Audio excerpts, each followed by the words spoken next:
A Universidade Federal de Uberlândia forma profissionais que planejam, desenvolvem, constroem projetos aeronáuticos e atuam na manutenção de aeronaves.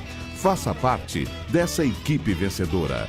Venha para a Engenharia Aeronáutica da UFO.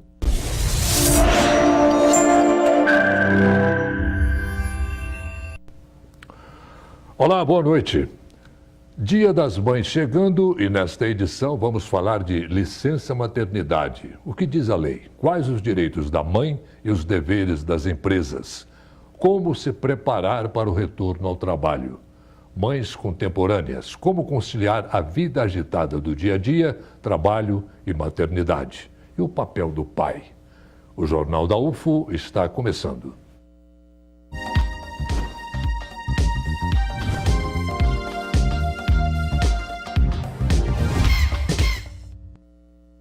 A gente vai conhecer agora a história da Maria Angélica, que acabou de voltar ao trabalho depois da licença maternidade. Nós vamos entender melhor como é esse momento para as mães. Maria Angélica acabou de voltar ao trabalho. A pequena Liz completou 5 meses na última quarta-feira e a mãe, que estava de licença maternidade por 4 meses, também ficou 1 mês de férias. Tudo para cuidar da filha. Para conciliar a rotina de mãe e assalariada, ela teve que se reorganizar. Teve que ter uma preparação, tanto psicológica quanto eu que amamento ela no peito, teve que ter essa preparação, porque, infelizmente, assim, o Ministério da Saúde diz o aleitamento exclusivo até 6 meses. Para nós, isso não foi uma realidade. Ela, com 4 meses, eu já iniciei a introdução alimentar. Mas mesmo assim eu estou deixando meu leite para ela, ordenhando. A mãe de primeira viagem conta que o coração fica apertado por ficar longe da filha, mas que se preparou para essa situação. Procurar amigas que tenham a mesma experiência, se abrir com parentes, procurar ter o apoio, porque sozinha na maternidade a gente não é ninguém. Então isso faz toda a diferença, ter uma rede de apoio, ter com quem cuidar, ter com quem cuidar de você, porque a maternidade não é um processo fácil. Você passa por um parto, puerpério, vem as cólicas. Ela, que agora está vindo a dentição, também fica um pouquinho enjoadinha. E assim, a gente precisa também ser cuidada. Essa psicóloga explica que é comum as mães sentirem dificuldades de voltar à rotina do trabalho e que é importante a mulher se preparar para isso desde a gestação. Os principais sentimentos que as mães costumam relatar é o sentimento de culpa, medo, insegurança e abandono. O principal ponto é se preparar durante a gestação para esse momento do fim da licença maternidade, preparar com quem vai ficar essa criança, se é em casa, se é na escola. E preparar mesmo emocionalmente também para esse momento e ver algumas possibilidades que pode fazer para poder se sentir melhor nesse momento. E por falar em preparação, para continuar amamentando a filha, Maria Angélica tem que deixar tudo organizado. Aqui no congelador, o leite para os próximos dias. Ela conta que não é um processo simples e que a ajuda da família e amigos é fundamental. Eu tenho a sorte de ter uma rede de apoio muito boa, de amigas, eu te empresto a bombinha, eu tenho potinhos e vai dar certo, bebe muita água. E eu tenho um grupo de mães muito bacana também no WhatsApp, que é toda a diferença essa rede de apoio. Tenho minha mãe que cuida dela quando eu preciso ordenhar o leite, porque não é fácil, você tem que ordenhar, você tem que esterilizar a bombinha, cuidar dela, então é toda uma preparação antes e psicológica também. Para a psicóloga, essa preparação toda é uma boa dica para que a mãe fique mais tranquila quando for para o trabalho. Assim, ela vai saber que está tudo organizado e a criança vai ficar bem.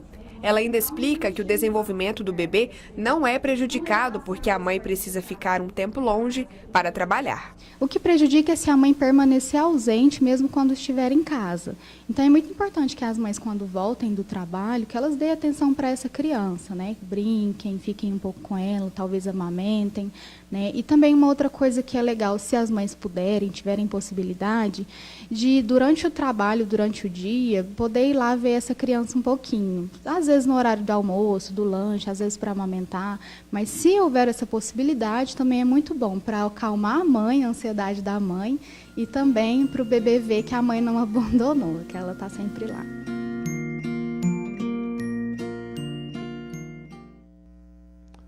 Bom, para discutir esse tema que é realmente muito importante e polêmico, às vezes nós convidamos aqui para a bancada a historiadora Cláudia Guerra e a professora da Faculdade de Direito da UFO, Juliane Caravieri. Muito boa noite, Cláudia. Boa noite, Juliane. Sejam muito bem-vindas. Obrigado por terem aceitado o nosso convite e estarem aqui conosco. Bom, Cláudia, começando com você, que a gente sabe que você tem múltiplas funções, além de mãe, né? E como é que é conciliar essa coisa de essas várias funções, casa, maternidade, trabalho, escola e etc. E antes disso, queria dizer o quanto que eu achei interessante, uma escola em Uberlândia, Laranjeiras, colocou ao invés de Dia das Mães, Dia das Cuidadoras e Cuidadores, porque nem todo sujeito tem mãe, eu acho que é importante contemplar a diversidade de mães e de possibilidades de se cuidar, né? E falar disso é muito bacana. Realmente, as funções são múltiplas, mãe, esposa, tem casa, acabei o doutorado agora, estudante, portanto, do movimento social, feminista, e feminista não tem muito a ver com guerra entre os sexos, tem a ver com luta por direitos, igualdade, acesso, oportunidades, salários, enfim. E com um companheiro que divide tarefas. Eu acho que o termo é muito importante, não é complemento, ajuda, não, divide tarefas. Eu amamentava, ele botava para rotar de madrugada. E, ao contrário do que a moça disse na reportagem, para mim foi muito aliviador voltar ao trabalho. Mas, ao mesmo tempo, as pessoas falavam assim, como é que você foi de férias? Olha, que férias? Né? Trocam o dia pela noite, amamenta que quase cai os bicos do peito. E é uma delícia ser mãe, mas é muito desafiador também. Uma delícia para mim, porque tem gente que não quer e faz opção por não ter. Então, hoje tem o Dudu, que está fazendo aniversário no dia de hoje. Ele foi meu presente do Dia das Mães. Ele nasceu Dudu. No Dia das Mães. Está fazendo 12 anos hoje, e o Vitor, de 14 anos. Eu tive uma mãe exemplar, Maria Lúcia, que está nos assistindo, que foi para mim referência de exemplo, de afeto, de amor, numa família matrilinear, que deu conta aí do recado, junto com a ajuda da Vomira, das minhas tias, e, portanto, ser multitarefa com um companheiro que divide tarefas, que ajuda no leve e traz, pedir para terceirizar o Vitor e o Dudu para ter o segundo filho, só para você ter uma ideia, chamei sogro, sogra, mãe, padrasto, e falei, olha, vocês vão ajudar a terceirizar? Porque não dá para ficar por conta, a gente precisa trabalhar, e os dois trabalham muito. E só depois dessa decisão coletiva de que iriam contribuir é que a gente teve o segundo filho. Juliane, de maneira geral, as mães que trabalham, elas conhecem os seus direitos? Primeiramente, agradeço a oportunidade, né, de vir aqui debater um assunto assim tão atual e próximo aí ao Dia das Mães. Infelizmente, as mães não conhecem os seus direitos. E não é somente as mães, né, a maioria dos trabalhadores. Mas, em especial, as mães, elas sofrem muito até um processo de pressão psicológica de muitos empregadores quando se depara com a gravidez. Embora a legislação trabalhista garanta, né, uma estabilidade provisória no emprego, da data da confirmação da gravidez até 5 meses após o parto. Mesmo assim, muitas mulheres se sentem pressionadas, às vezes, a adiar a maternidade para progredir um pouco na carreira, ter uma ascensão profissional, porque se sentem, mesmo assim, apesar da proteção jurídica, ameaçadas ou mesmo, né, que podem perder oportunidades naquele posto de trabalho que ela ocupa ou de uma futura chefia, por razão da própria gravidez e posteriormente da condição de ser mãe. De maneira geral, as empresas têm assim um certo preconceito em relação às mães dentro do trabalho? Olha, estatisticamente, a gente verifica que as mulheres sofrem, em geral, bastante preconceito ainda. Então, há uma diferença salarial, né, diferenças de acesso às oportunidades. E, em relação às mães, eu verifico em muitos casos que o diálogo que elas travam é esse, justamente de sentir esse um preconceito ou fragilizadas, né, em face da maternidade. Eu queria até dar exemplos disso que a Juliana está falando. Uma irmã minha trabalhava em banco, e assim que ela engravidou, ela era do caixa, eles a colocaram para vigiar carro no estacionamento, como forma de pressioná-la a pedir demissão. Como ela era funcionária de muitos anos e ainda sindicalizada, eles não poderiam mandar embora. Então foi como uma forma de pressão. Infelizmente a gente vê esse tipo de prática. Tem uma empresa em Uberlândia famosa, que ela optou também por demitir as mulheres, como se ter mulheres como mercado de trabalho fosse prejuízo, né? Lembrando que a licença quem paga é o INSS, portanto dinheiro público. E ainda acho um absurdo, Juliana, não sei o que você pensa disso, licença maternidade de 4 meses, 6 no público e 5 de paternidade para o homem, ainda diz um pouco que, até para xingar, né? O filho é da mãe, né? Porque tem países do mundo onde a licença é família e pode revezar o homem e a mulher, porque o vínculo não é meramente biológico, ele é afetivo também, né? Então isso conta, a legislação conta um pouco o lugar que a gente coloca as funções, as representações sociais para o masculino e para o feminino na sociedade. Tem muita gente, Juliane, que ainda não entende os detalhes da licença maternidade. Como é que funciona a maternidade e a paternidade? Certo. A licença maternidade, né, e a paternidade tem uma tutela na Constituição, uma proteção ao trabalhador no artigo 7º da Constituição. E nessa condição, ela é entendida como um direito fundamental do cidadão trabalhador. Aí, posteriormente, a CLT sofreu algumas regulamentações, mas hoje, em tese, o que acontece, né, no âmbito da licença maternidade? Tem a previsão, né, da licença de 120 dias. Existe a lei Empresa Cidadã, que concede mais 60 dias para aquele empregador que aderir a esse programa, que ele vai ter posteriormente um benefício fiscal, um incentivo fiscal, e aí ela teria 180 dias. Para a licença paternidade, ela tem uma regulamentação de 5 dias. E também, recentemente, houve uma alteração nessa lei que regulamenta a Empresa Cidadã, dando a possibilidade de extensão de mais 15 dias ao pai, num total de 20 dias.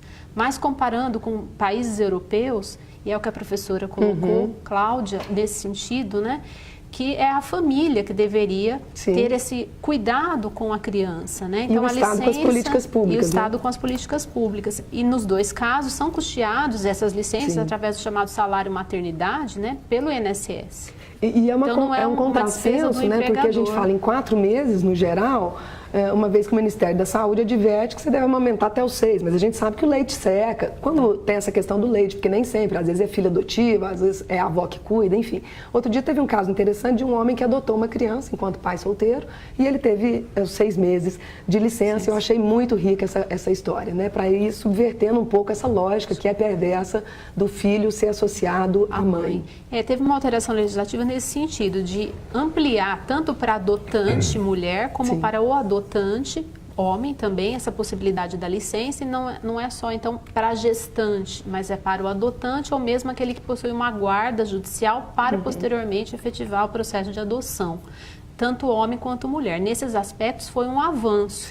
Embora o período ainda, eu entenda também que é bastante exíguo, não atende de modo adequado às necessidades da criança, do convívio familiar nesses primeiros meses de vida. Deveria ser um prazo maior, né, para o próprio acompanhamento da criança. E uma visão burra, né, porque ao não investir na maternidade, inclusive dos 17 objetivos, e o Brasil é signatário até 2030, de sustentabilidade, o 5º é a questão de gênero, né? Então, não promover a maternidade, a licença maternidade, é depois ter que investir em encarceramento de pessoas, que é o jeito mais caro e ineficiente de não recuperar alguém com dinheiro público. E em relação à questão do aleitamento, teve uma alteração também na reforma trabalhista recente, porque a CLT previa a possibilidade, quando a mulher retorna ao trabalho, de 2 intervalos de 30 minutos no decorrer da jornada para proceder ao aleitamento materno. Manteve esse prazo, porém, introduziu uma previsão complementar dizendo que a empregada, logo após retornar ao trabalho, vai negociar em acordo individual com o empregador como conceder esses intervalos para amamentação. E nós sabemos que não tem negociação. Sim, na relação de poder, o lado fraco dança, né? Então, nós vemos, e no caso das mulheres pobres e negras, isso ainda é mais grave. Exatamente. O servidor público, ele tem uma licença mais extensa, maior? O servidor público federal, pela Lei 8.112 de 1990, tem o mesmo prazo do âmbito privado, também com essa possibilidade de extensão através de uma alteração legislativa, mas se também adere a um programa específico para a área do setor público para no caso da mãe, passar dos 120 dias para mais 60, né? Então 180, e o pai também de 5 estender para mais 15 dias, 20. Os prazos são equivalentes. O Cláudio, a situação, a gente não pode deixar de falar nisso, a situação das creches, onde as mães deixam seus filhos. Então, é interessante falar disso, porque a gente sabe que tem uma escassez de políticas públicas importante, né? Tremendo. Então, falta o papel do Estado nesse sentido, e principalmente para as mulheres, como eu disse, pobres, se a gente for pensar, negras, né? Eu tive uma grande colaboradora e gestora em casa por muitos anos, e ela só conseguiu, depois de entrar em fila próxima à casa, porque também está garantido na Constituição dos Direitos Humanos, que esse lugar próximo à casa, né? É um direito, claro, a educação pública gratuita e de qualidade. E ela foi buscar os direitos, foi no Ministério Público, foi no Conselho Tutelar, Direito da Criança e do Adolescente, o jornal Correio ainda existia, ela parou na página do jornal Correio, o filho do lado, ela falou, como é que eu trabalho? Como é que eu faço? Não é uma questão só da mãe, é uma questão de preocupação da família, porque senão a gente vincula de novo o filho à responsabilidade exclusivamente da mãe. Como é que a gente trabalha? É só um exemplo. Um exemplo. Quer dizer, essa foi atrás dos direitos, exerceu cidadania e conseguiu a creche depois disso tudo. Mas a maior parte fica na fila e não tem condições financeiras, ou põe um filho mais velho para cuidar, ou fica largado em casa, e aí fica complicado. Nós temos problemas nesse sentido por ausência ou escassez de políticas públicas. Vai daí a criança vira um aviãozinho no tráfico de droga. É complicado. Né? E hoje eu acho que criar filho não está fácil, né? Em casa a gente proporciona uma educação mais cidadã, integral. Meus meninos, desde pequenos, brincaram de boneca, de carrinho, para desenvolver coordenação motora, mas também o cuidado, porque o brinquedo e a brincadeira não tem relação nenhuma com orientação sexual. Agora já adolescentes, então já não brincam mais com essas coisas, mas eu acho importante a gente falar disso, porque a gente ainda vê uma educação muito fragmentada, muito, isso é coisa de mulher, isso é coisa de homem, né? E que a gente precisa romper com esse paradigma, com esses modelos do ponto de vista de gênero, para promover os sujeitos, inclusive para que sejam melhores pais, participativos, que dividam tarefas. Então, lá em casa, o Ricardo faz supermercado e faz isso bem, eu não tenho competência, a gente divide tarefas por habilidades e competências, não porque é homem e mulher. Os meninos lavam louça, já estão lavando carro, porque dinheiro não brota, ele é fruto de trabalho. Então, é nessa linha que a gente tem tentado construir uma educação mais integral e cidadã, não sexista, para 2, porque lá em casa são 3 cuecas e uma calcinha, apesar do meu voto valer 4, isso é importante que eles ouçam. A gente volta já com o nosso debate. Nós vamos agora à previsão do tempo para amanhã.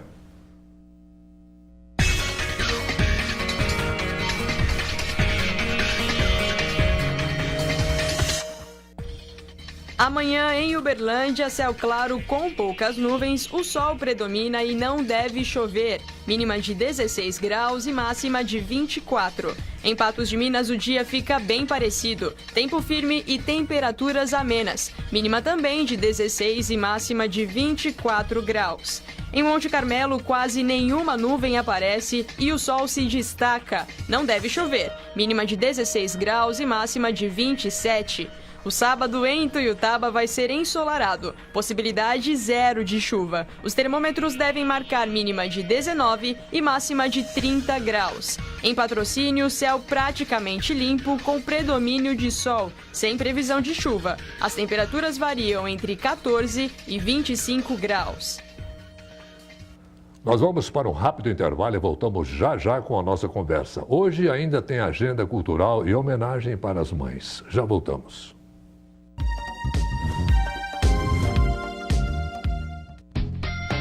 Propor e ajustar modelos estatísticos visando a tomada de decisão e a definição de estratégia a serem seguidas. Estas, entre outras, são as tarefas do profissional de estatística. Com o mercado em expansão, o estatístico pode desempenhar funções em indústrias, empresas de tecnologia, hospitais e no mercado financeiro. Venha para a UFO, venha para a estatística.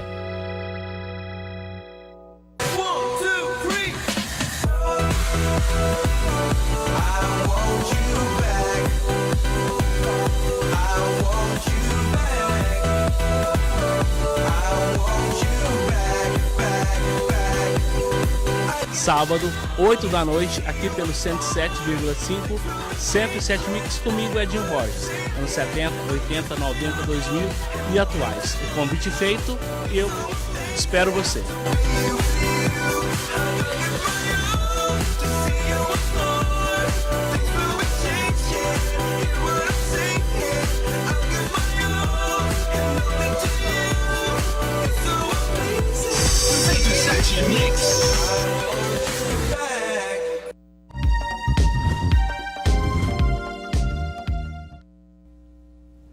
Bom, voltamos com o nosso debate quando conversamos sobre licença, maternidade e afins, conversando com a historiadora Cláudia Guerra e a professora da Faculdade de Direito, Juliane Caravieri.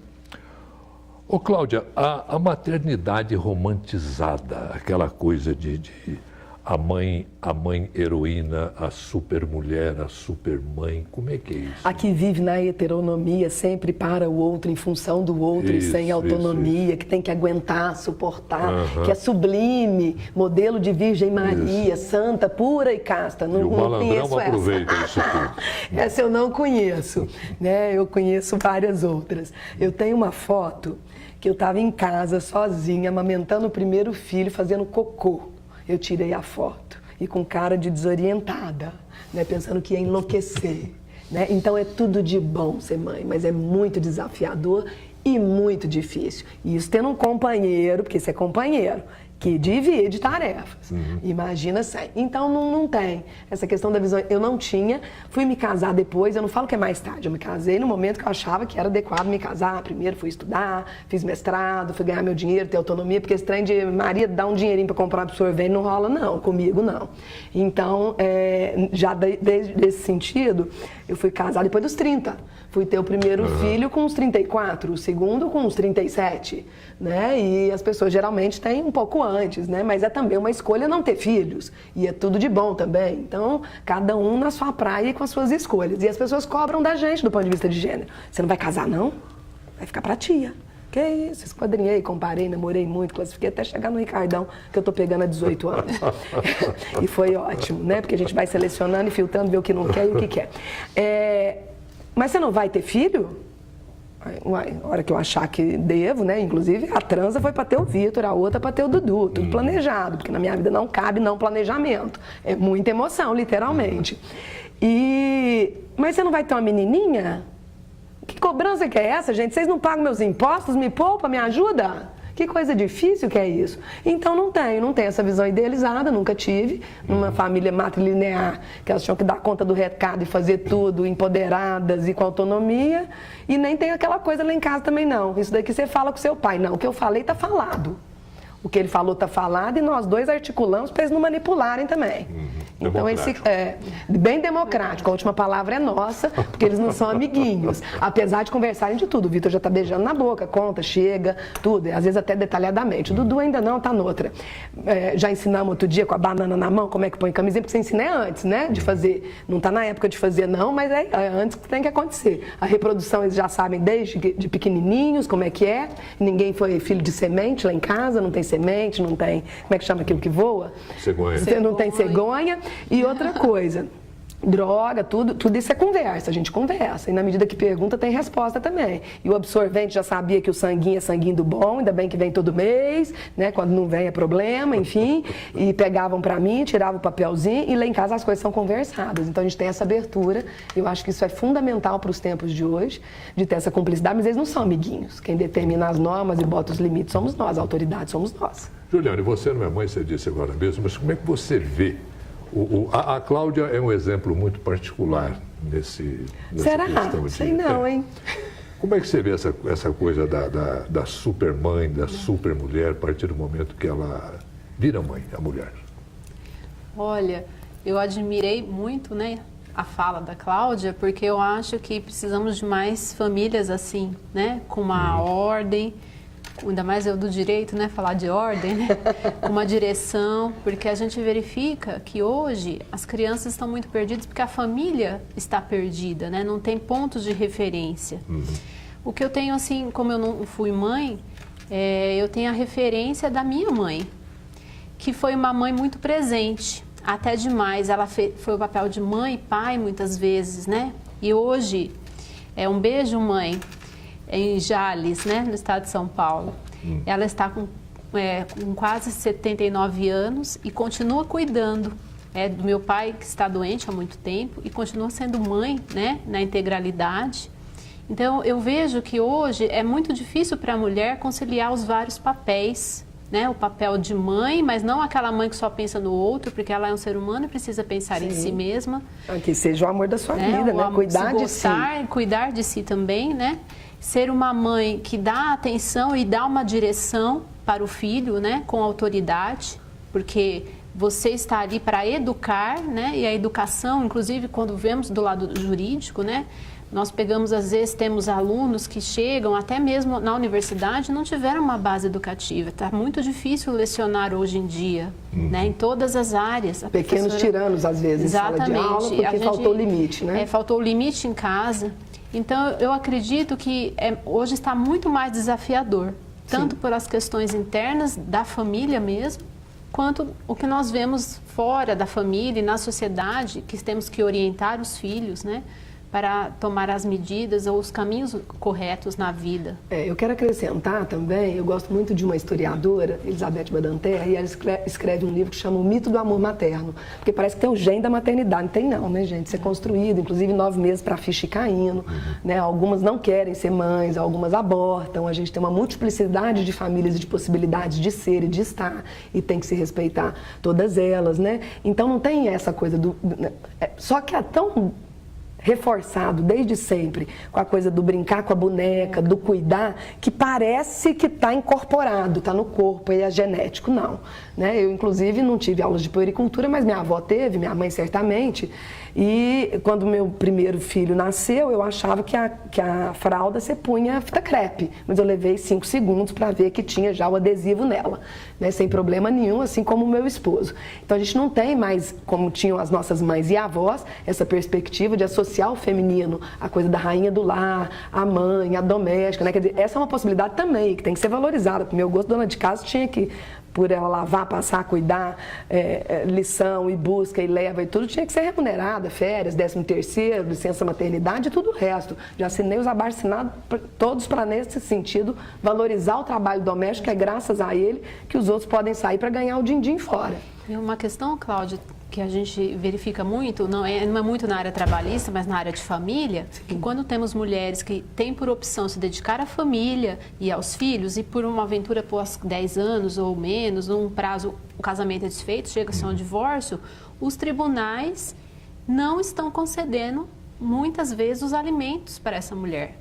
Se ela principalmente direito, for jovem, pode trabalhar, mas e o tempo todo que ela se dedicou àquela família? Ela tem que se reestruturar. Como se fosse um não trabalho, e foi um trabalho. E foi um trabalho. Então, principalmente eu vim de São Paulo, né? Lá o Tribunal de Justiça é bastante conservador. Então, nem às vezes os alimentos provisórios até o final do divórcio para a partilha de bens, para dar possibilidade a essa mulher, a não ser no caso Juliana, de idosas, né, que já tem uma vida que já se transcorreu, mas senão não é à toa que 70% da pobreza é feminina, então o empobrecimento das mulheres é ainda maior, e se a gente for pegar mulheres negras, é ainda maior pensando na pirâmide social. Não é à toa, é por conta dessas questões todas, né? Exatamente. E muitas vezes elas é que acabam ficando com os filhos e tendo essa responsabilidade, eu falo que dupla e tripla jornada não foram conquistas, aquela visão idealizada da Mulher Maravilha. Que Mulher Maravilha o quê? Para quê? Né? Eu acho que o bacana é poder dividir tarefas com os membros da família e o Estado com as políticas públicas entrando. E a mulher que cria o filho sozinha? Sem um companheiro, sem um marido? A minha mãe fez isso com 4. A minha avó fez isso com as dela também. E a minha bisavó também com as dela, porque o marido dela foi assassinado. Né? Então, a referência que eu tenho, inclusive, que eu falo matrilinear, é essa. Né? E minha mãe foi estudar depois de mais velha, fez serviço social, começou na UF pela nossa casinha, a Isebe era a nossa casinha. E depois assistente social dentro da universidade, hoje está aposentada. Né? A minha avó escrevia em papel de pão para fazer o magistério. Né? Enfim, a gente passou por uma série de dificuldades que hoje os filhos chegam com o mundo um pouco mais pronto. Né? E por isso, inclusive, precisam dar uma contrapartida e a exigência também da escolaridade, da nota, da participação, porque chegou mais pronto para eles, né? E a gente tem muitas mulheres, hoje em torno, se não me engano, o último índice, Orley, de 40% a 45% das famílias chefiadas por mulheres, né? Ou estando com alguém, mas elas tendo dupla ou tripla jornada de trabalho. Isso é ônus, isso não é conquista para o século XXI. Muito bom. Antes de encerrar esta edição, nós vamos ver o que tem para o fim de semana no nosso quadro Agenda Cultural.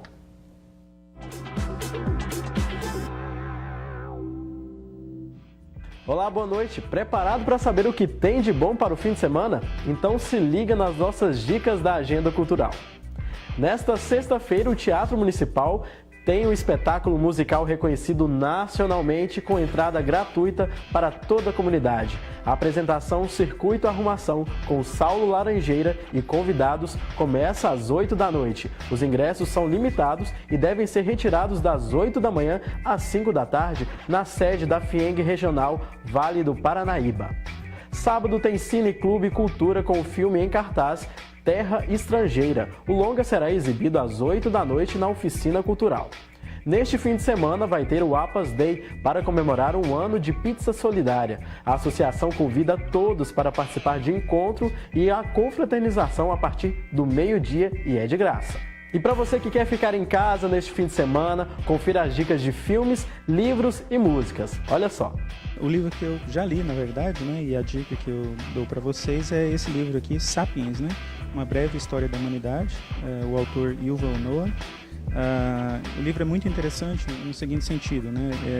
O autor ele é doutor em História pela Universidade de Oxford, na Inglaterra, e através de uma linguagem assim, bastante acessível, um texto muito assim, fluido, né? Muito tranquilo de ler. Então ele tenta relatar aqui os principais motivos, né? Porque nós estamos aqui como seres humanos, né? Por que nós evoluímos em termos de civilização, por que acreditamos em religião, por que temos crenças.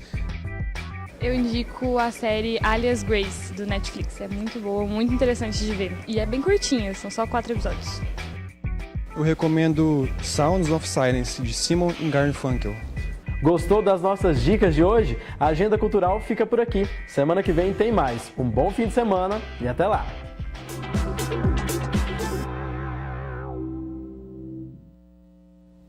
Ao longo dessa semana, nós estamos exibindo declarações para as mães feitas pela comunidade UFO. Vamos conferir. Mãe, eu te amo muito. Eu tô com muita saudade de você. Eu queria muito poder voltar. Você sabe que eu amo muito você. Feliz Dia das Mães. Queria falar que eu amo muito minha mãe e agradecer a presença dela em todos os momentos e o apoio dela. Mãe, queria te agradecer muito porque eu estou aqui estudando na Universidade Federal. Você faz grande parte dessa conquista e eu queria te agradecer e desejar um feliz Dia das Mães para você. Beijo.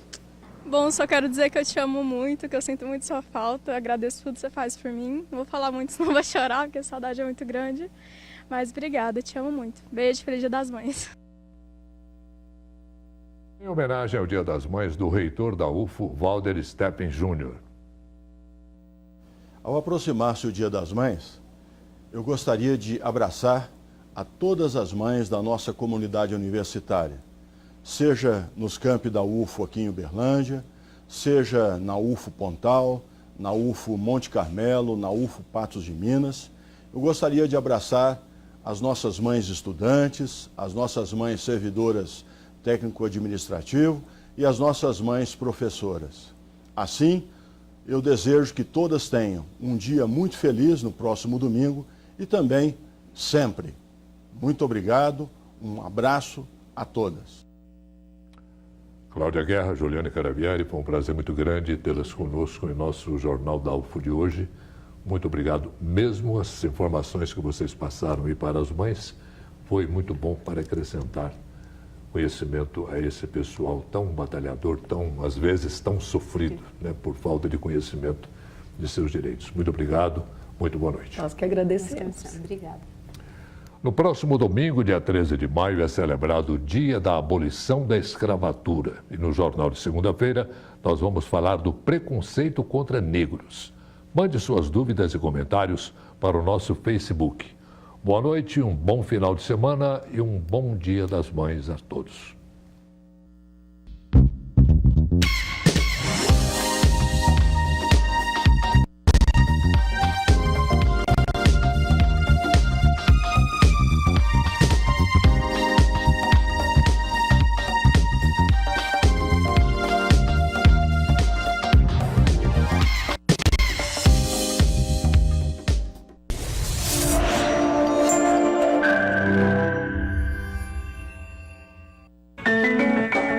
Domingo, 8 da manhã, Volta ao Mundo em 60 minutos. estrelando Nininha Rocha.